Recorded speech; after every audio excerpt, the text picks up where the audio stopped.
Starstruck.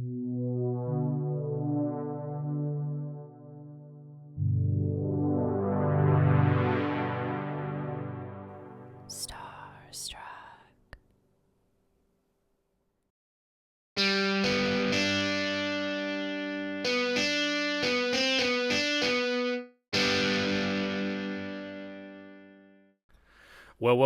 Welcome back to another episode of Joyride. I am Jared Brandon Flandy, I am Adam Mendenhall. and this is the show where we talk about all things transportation and adventure. And we're going to be having another little casual chat today. And what will that be, Adam? Well, that'll be on Japanese cars, various brands and makes from the 70s, 80s, 90s, and 2000s.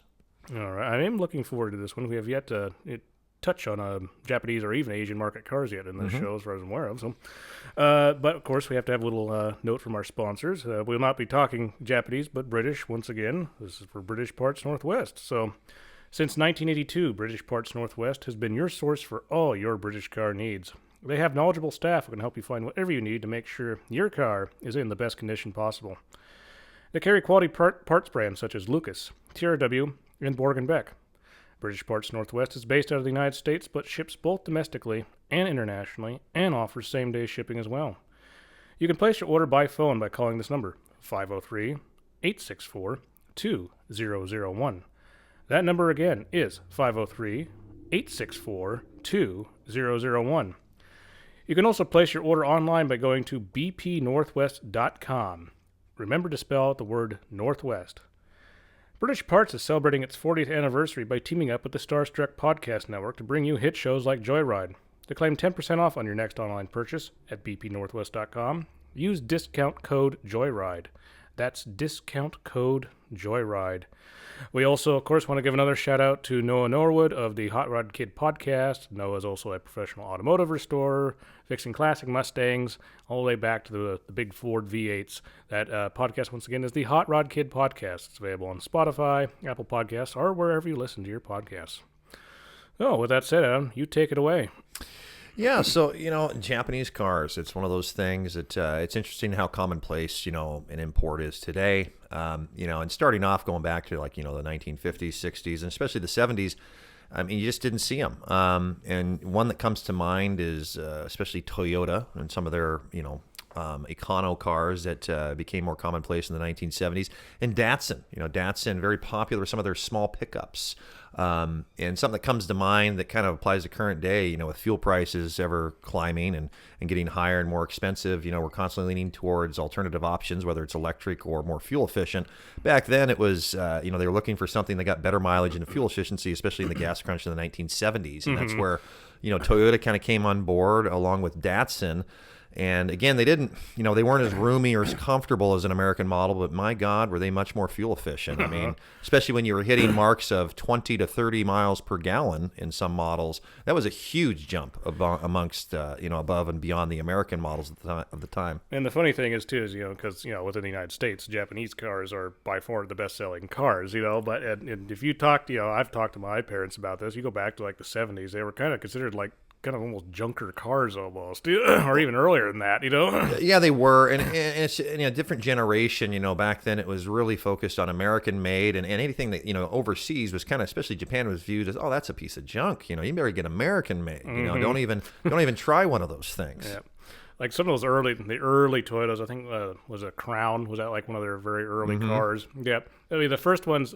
They weren't built necessarily bad. They were just built for the Japanese market. So little streets, narrow streets. They didn't have highways in Japan post-war, so it didn't have to go very fast. And then I think it kind of flopped at first in the United States, and that's when the engineers had to go back. Okay, we have to make this thing more custom tuned to North American driving habits, essentially. Exactly. Yeah, that was a big part of it and how they were designed. But the other side of it that people started to realize as they opened themselves up to some of the options coming from Japan was the reliability was noticeable over some or even many American models for that matter, as far as maintenance intervals and just how forgiving something was when it came to, hey, I missed an oil change, what's going to happen, that kind of thing. And that's where, again, the Toyota is one that comes to mind where, I mean, God, they just ran and you put gas and oil in it and nothing else, where other cars, my God, if you missed that tune up, whether it was a points ignition or something else, or a carburetor that needed to be fuel treatment. It just they didn't stand up the same. Now, in Toyota, if I remember, I read they originally, I think they still do, but they originally made looms, right? Yes. Yep. I think the founder, his mother, was a weaver of some sort, and she had to use one of those old manual operated looms, and he wanted to figure out a better way of making his mother's job easier, so he essentially developed one of the first automated loom systems. And the cars came later, and I think they still make looms, don't they? I think you're right. Yeah. After all two these different years, divisions. different divisions. I mean, that's one of those companies like one that comes to mind is Mitsubishi, right? I mean, we think cars, especially in the platform we have right now, but my God, do they have their hands in, I mean, everything you can imagine just about when it comes to electronics and automated machinery and lathes and CNC and all that stuff. Elevators. I mean, it's just automation. It's incredible. And my understanding is Mitsubishi's not a centrified company. It's a lot of different companies that have the Mitsubishi name, and they all own this convoluted, complex shares in each other. Yeah, it's interesting, the presence of that. And Toyota is another one, as we just mentioned. But aside from that, I mean, as those cars became more and more common, it's just how they kind of embedded themselves in culture. And it makes me think, again, times are changing, but in the 1990s, especially when it came to street racing and things like that, to where, Honda, obviously a staple point, Toyota, again, with the Supra that became very popular in the 1980s and 90s, and Acura, all those cars just becoming a daily thing that you would see, and then you would see them modified. And I think a lot of that is, again, just due to the reliability. Typically speaking, we're talking about a 4-cylinder engine. Nissan and Datsun, especially with the Datsun Z, really made the inline six very popular and stapled itself in history, just being an easy engine to modify and reliable. But it's just amazing how often you look back and how often did you see an American-made 4-cylinder car being raced in the street? It wasn't. It was a Japanese car for a reason. Now, I've heard stories. I don't know if they're true, but because Mitsubishi builds TV electronics too. I've heard stories of people going into Mitsubishi car dealers and going, "Where's your TVs at?" Because they didn't realize they made cars. They didn't realize they made the cars there. Yeah, and they definitely made some of the most sought-out cars, especially when it came to some of the early all-wheel drive systems. The Galant comes to mind. Reason being is a good friend of my brother's grew up with, like the early 90s, 92 Galant VR4s. And their all-wheel drive systems were high performance, and a lot of people heavily modified those cars, and it was amazing the performance they were able to get out of them. I mean, 4-cylinder cars with turbos, some of the first, it was amazing to see in those when they were breaking the 12-second mark in the quarter miles, and even faster for some. Right. Yeah, and Mitsubishi, the Evo, it's like one of the great, rally cars, It's kind of when it gets forgotten, because, the Subarus and usually get, sought out the most, but... It is, and again, Datsun and Nissan is an episode on its own, but going back to the Datsun Z, I had a woodshop teacher years ago in high school and middle school, and he was a huge fan of the Datsun Z when it came out, and collected them. I mean, at one point, I think he owned somewhere around 15 or 20 Datsun and Nissan, and he had purchased the newer generation, when the Nissan 300Z came out. He had a couple of those as well, but he really enjoyed it. I mean, he would restore some of those older Z cars, especially from the early 70s, like 71 to 73. He really, truly enjoyed going through and restoring those and going to shows and clubs. And it's interesting with Datsun because those and the small pickups became just had such a following, especially with that generation. Anyone that grew up in the 60s and 70s just really latched onto those cars. And today it's really neat to see them still out there and the clubs, still maintaining that history. You don't. That's something that's funny you mention that. You don't meet too many Datsun, Nissan fanboys very, very often. No, you don't. But some of the older gentlemen that are into it, I mean, they have a true passion for them, and yeah, it's interesting how sought after some models are, and the parts for some of those pickups. I mean, it's really a niche market. Now, do you know when they changed their name from Datsun to Nissan? I think it was right around 1986, because Nissan owned Datsun, and then they kind of dropped the Datsun line. So What yeah, did Nissan, were they like a big conglomerate? See, I don't know that. yeah, that was a line that Nissan had for a number of years.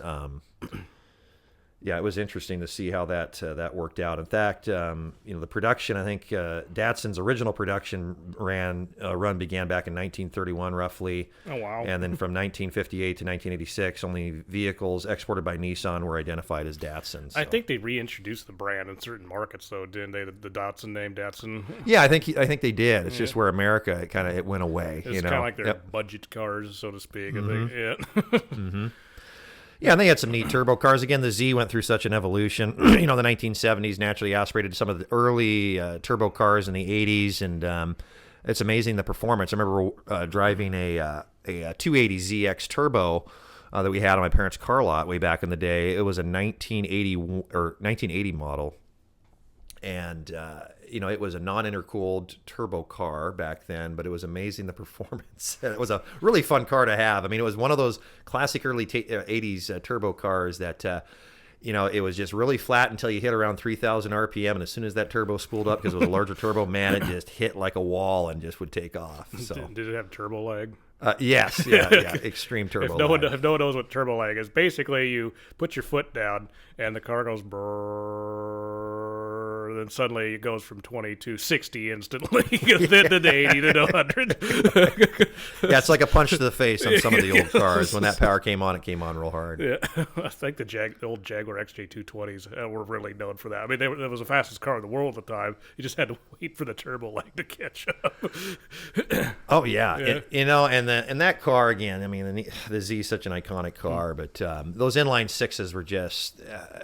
Again, they were just so well known, so well proven for a number of years until roughly right was at 1987. The 300ZX comes onto the scene, and that was a 3-liter V6, and that set a new benchmark for performance in those cars. Compact, very sporty, new body design. And by time, I forget what year they had the first twin turbo models. I know, 1990, 92, I believe. I could be wrong on that, but those twin turbo models set a new benchmark of performance as well, right up to, I think it was around 300 and 325 horsepower. And that's where, you look at, again, another Japanese manufacturer, Mitsubishi, the Dodge Stealth at the time, utilized a Mitsubishi-built engine and drivetrain into that American-made, car. And the performance was neck and neck. So the 300ZX and that Dodge Stealth were, essentially matched in performance. And it wasn't the Eclipse and the Eagle Talon were essentially the same thing? Yes, that's another good one. And boy, again, talk about turbo lag. That Eagle Talon's another example of that as well. Big turbo, but small 4-cylinder engine. And man, yeah, a lot of lag. If no one knows what Eagle is, it was an oddball brand that Chrysler had for not very long, right? No, they did that just for a short stint. Because I went to Linfield University, and I remember seeing some kid had an Eagle Talon on campus. And I was like, whoa! It was in pretty good shape, surprisingly, too. Oh my gosh! You never see one in good shape when you do see one. No, you don't. But I can tell you, just to go off on a little personal story, back when I was going to school in Arizona, we did attend a few of the illegal drag races, and the fastest cars at that time, and this is the early 2000s, mind you, this is like, from 2001 to 2003, the fastest ones that I ever observed in person were some heavily modified 300ZX cars, and man, they had boosted turbos, and we're talking legit street cars that were 12 seconds and faster, which, it may not sound super fast, but it is extremely fast, I assure you, especially on the street. And of course, there's the other big Japanese, I think the second biggest brand, Honda, of course. Mm-hmm. And I think they started building motorcycles, right? I mean, they still do. But I think, Oh, yeah. yeah, that's where kind of where they began. Of course, we mentioned the Honda three wheelers as well in one of our episodes. Yeah, and we also, I believe, we touched base on the Honda 600, which was Yeah. that was the twin, V twin motorcycle engine that they dropped into a small car. And it was smaller than a Mini. So. Yeah, and I think their first cars basically had motorcycle engines in them, didn't they, or something along that lines? Yeah. Yep. Yeah, and that 600 was a very popular and sought after car. But let me tell you, I mean, if you ever wanted an image of somebody getting out of a clown car, that's me getting out of a Honda 600, which I've never ridden in one, but I tried sitting in one, and I mean, it's pretty humorous. Kind of like Mr. Incredible trying to get. Exactly. Yeah, when I think of Hondas, I think of Civics. To be honest with you, that's the first thing that comes to mind. Yeah, it really does. I think it does for a lot of folks. I mean, it's just it was such a common model, and again, just you look how many years those have been on the markets, and how much support there was behind them, and you can see why so many people chose to modify those cars just because it was economically feasible for the average Joe to do that. Yeah, the so-called shitbox cars, because that's Yeah. generally the condition they're in. That's right. And the guys that usually own the quote-unquote shitboxes are very proud of them. Each to their own. Well, yeah, the rice burner, which I think it was quoted, that phrase coined down in Southern California or Arizona. So yeah, the rice burner cars. Yeah, did you ever? I know that for a while, a popular sports car they made was the S2000. Yeah, that was, man, I mean, talk about a game changer when that came out. I mean, you had a car that was naturally aspirated that I think Redline was 9,000 RPM Something on like that. that, Nearly yeah. could turn 10,000 RPM, and was a 2-liter naturally aspirated car that produced, I believe it was 240 horsepower, which was incredible performance out of a 4-cylinder engine of that displacement at the time. Again, a good friend of mine, a friend of my brother's as well, had one of those cars. His was all black. He even had custom plates that said Batmobile, and it was an S2000. I've never ridden. I've seen them. They have really high resale values. People that if you want to buy one used because they're not in production anymore, they're like just like whoa. It is, and I forget how bad the maintenance was on that. It wasn't as intensive as other vehicles that they had at the time, but still, that was a unique engine, first of its kind, as far as some of the variable valve timing it used, and again, just the performance they were able to get out of that without power adders, such as forced induction, turbos, or supercharging. It was all engine producing that power. Next, I want to talk about Wankels. Oh man, I'm referring to an engine, oh yes, yep. otherwise known as a rotary engine. Again, Mazda comes up there, the legendary RX-7s and RX-8s that came after, but the RX-7, my God. Real quick, can you explain to everyone what a rotary engine is? So a rotary engine is an engine it's an internal combustion engine that instead of using a piston, essentially it uses a single rotor. It's a three-point rotor. So imagine a triangle with rounded edges in the center on a bearing, and each side of that triangle essentially functions as a combustion chamber as it makes rotations. So imagine that as each side of that triangle would essentially be your piston for intensive purposes. So that being said, there was less internal moving components. Those could turn much higher RPMs and freely rev. And so that was a very high revving, high output engine. But again, had great applications at higher RPMs and on racetracks or places where you could actually open up a car. Mm-hmm.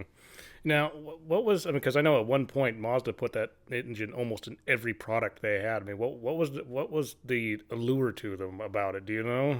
I'm not sure what the turning point was. I know for some of the early model rotary engines, there was a variety of fuels they could run in that. It was a little more flexible on some of the fuel mixtures they could run beyond just gasoline. I know that, some they could run off a diesel, even a diesel gas mix. So I know there was definitely some more versatility with those versus your standard piston, driven engine. They were considered pretty fast too, weren't they? Or they had high RPMs or something like that. Oh my gosh, yeah. I forget the exact figures, but I mean we're talking, on some of those they were easily 12,000. Some of them I think could turn up to, not quite 15,000 RPM, but with modifications, yeah, they can turn some serious RPMs. Yeah, average. The average car maybe goes like 6. Yeah. So yeah, I mean that's Mazda. I mean Mazda doesn't really put a lot of rotary engines into anything more. I know they did with the RX-8. I think that was the last one they still had it in. Yeah, that was the last generation, to my knowledge, that they really had that in mainline production. Again, that was successful as well. Popularity, the RX-7 I think still cemented itself just because of how long it was around and how many modifications were done to those over the years. I think they got better by the RX-8, but I think one of the little problems with those rotary engines, they burned a lot of oil, right? Yep. Yeah, that was one issue with them. Yep. Yeah, but in terms of modern Mazda, I mean, if I was to pick my favorite brand, I'd probably say Mazda. If that's at the moment, that's just me. For Japanese. Well, you know what? You got me there. I'd have to completely agree, just from personal experience with older Mazdas. I had an S2000 pickup many years ago. That was from the year 2000. It was a great truck. But their cars. The reason I say that, the reason I side with you on that is, when it comes down to their car line, they still manufacture a majority of their own engines, meaning they are Mazda built, Japanese built engines, not something that was just the Mazda name thrown on it. That being said, they've done that as well over the years. Yeah, the so-called Fazdas. Ford Mazdas. Some of the Mazda 3s, the Mazda 6s especially, I mean, they would have a Ford-built engine, and everything else was Mazda. So you want the true performance and reliability, make sure it has an actual Mazda-built engine. I think they pretty much all do by now, don't they, though? I believe so, but then that's one of those manufacturers, when you say Mazda, again, the word of, what kind of maintenance have you had to do over the years? What kind of issues have you had? Nothing really other than routine, whether it's a timing belt. Other than that, gas and oil. Yeah, my sister has a Mazda 3. That thing's a tank. Yeah. And the thing, too, dare I say it, I think they're a little cheaper than some of the other Japanese brands, too, and probably absolutely just as good. Yeah, Honda has cemented itself as the just kind of premium over there when it comes to automotive. And not to say some of their models don't stand up to that, but there's ones that are not. But just because of the name, you are going to pay a premium for that car and the parts associated with it versus a Mazda. Yeah, and I understand, like, Mazda designers, they have to go through some type of almost like kind of like samurai, kind of like Zen training for years before they could even like start painting a car, so they take it very seriously. I don't know if that's the exact way they do it, but I bet that's interesting. Okay, so there was, and of course we have to mention the big guy. That's Toyota itself. I mean, we talked a little bit about the looms, but the Toyota cars, we'll continue on with that. We talked a little bit about the Crown. But, the funny thing about modern Toyota, though, I guess I'm getting at, is a very strong following. I'd put it politely. If it's not to put it too politely, it's on the verge of culty. Yeah, you look, again, let's go back to the year 2000. The Tundra comes on the scene, or, late 90s, early 2000s, and full-size pickups, which they hadn't done before. Again, we kind of talked about the cult following of the small trucks, and it's amazing how much they have made headway on that market in the last 20 years on full-size trucks and what they have to offer, and how much of a market share they have on that versus your classic Ford, Chevy, and Dodge, Generally, like when you're in North America, you think Toyota, usually you think Camry or Corolla, but worldwide, that's really what Toyota's still known as, for those small pickup trucks. That's true. Yeah. That's very true. You don't see too many, there's all sorts of kind of third world dictators. You always see news footage. They're usually in the back of some type of Toyota truck. Well, yeah, again, one of the most famous Top Gear episodes, right? The truck they just couldn't kill. What was that again? That was a Toyota. That was a Hilux, yeah. Which is kind of like a Tacoma they sell here in North America. Yeah, and of course that one was diesel powered, but nonetheless, it proved the reliability of what a Toyota could withstand. If you had to pick your favorite Toyota, what would it be? Oh boy. I'd have to go with a truck from probably the mid-1980s, the Marty McFly Toyota. Yeah. There is that meme that says everyone wants Doc's DeLorean. I just want Marty's truck. There is that. Yeah, just the iconic of the era. Some of those old Toyota trucks they're just proven reliability, and they had a look that takes you back to a particular era, which is getting harder to identify for some, especially since the 2000s with just the body designs and styles. My brother, kind of that Marty McFly era, he had a first-gen MR2, and it was red. And Those are really cool, and those were mid-engine too. Right? Yeah, those were neat. Yeah. I mean, like the Fiero, they were a mid-engine car, very sporty, compact. Yep. Your ass is 2 inches from the ground, but other than that, yeah. Speaking of, there is another engineer I work with that he currently drives one of those, and it's definitely shows its age, but it's kind of fun to see him still. You see a lot of them with what do you call it? Clear coat peeling. Oh yeah, and his is one of those. It was I'm sure a beautiful bright red at one point, and it's more of just it's a faded pink at this point. The ones I personally like are the second gen ones, which are still mid-engined. Mm-hmm. Yep. But I almost bought one of those when I wanted to, when I first got my driver's license. But people want a lot of money for those too. I don't know. I can't justify that amount of money for a car that was 25 years old. That's just me. But yeah, that's one of those things. It's like everything else. We talk about some of these cars, and when we get back into the 1980s, it's just amazing how long some of the wiring and electronics have stood up to the test of time. And it all depends on how well a car was, stored. But bottom line, rule of thumb is once you hit 20, 25 years, regardless, it's time to replace that wiring harness and everything else. So now the MR2 Spider was the last generation. Was that one mid-engine still? I can't remember. That one I can't remember either. Look that up. I'm gonna look that up real quick. It was like a roadster, wasn't it? Mm-hmm. Yeah. I do remember those. Those are pretty cool. They stopped building those in 2005, I believe. And Toyota really didn't build a sports car until, the GT86? Yeah, roughly around there. And I did some research. I think it was for a college paper I wrote. And the reason why they did that is because, they made a bunch of sports cars at one point. Then they stopped, and then they kind of got an image of being kind of associated with old people, essentially. And so that we need to work on that. We need to get a sports car back into production here. Let's see here. Still looking it up.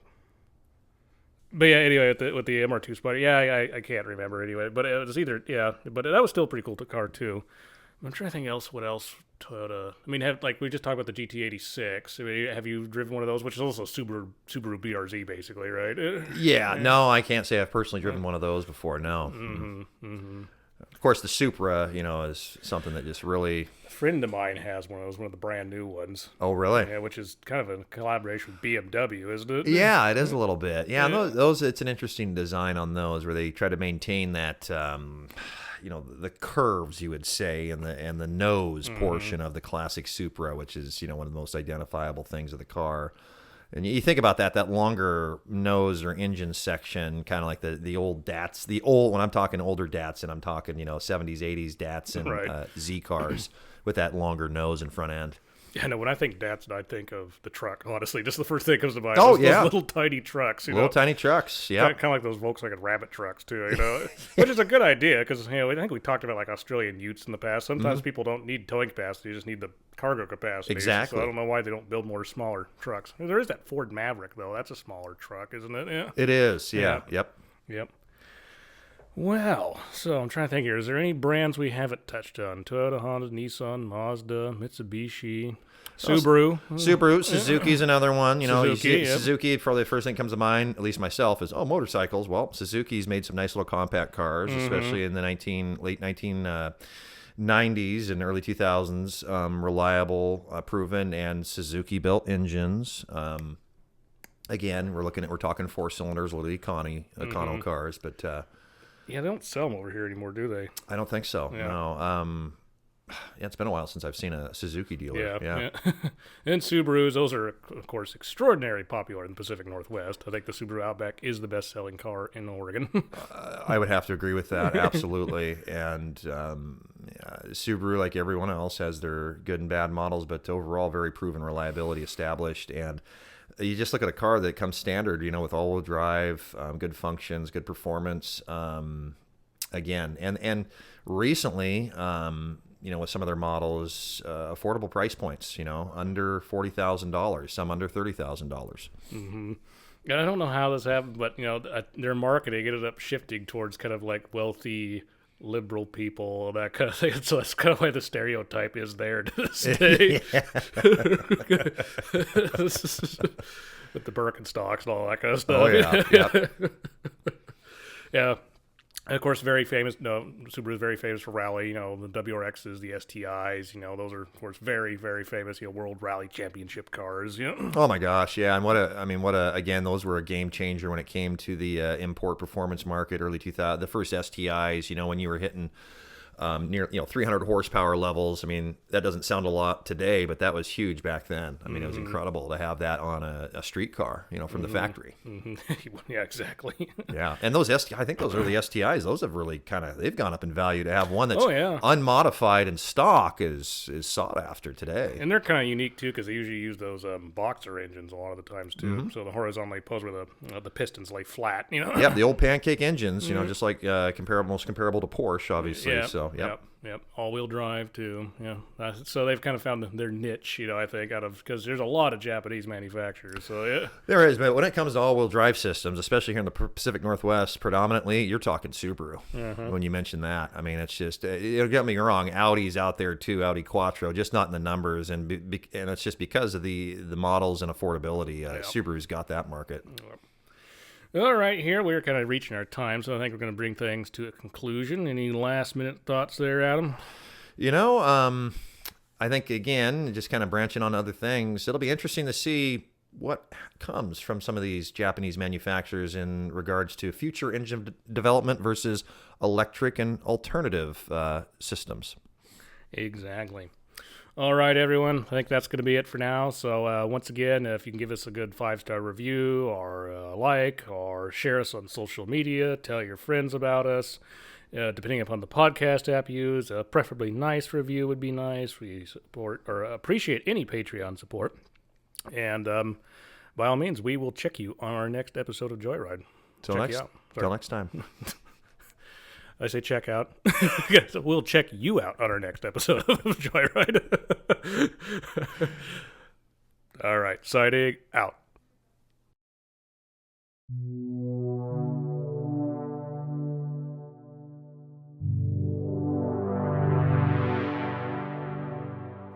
Stop.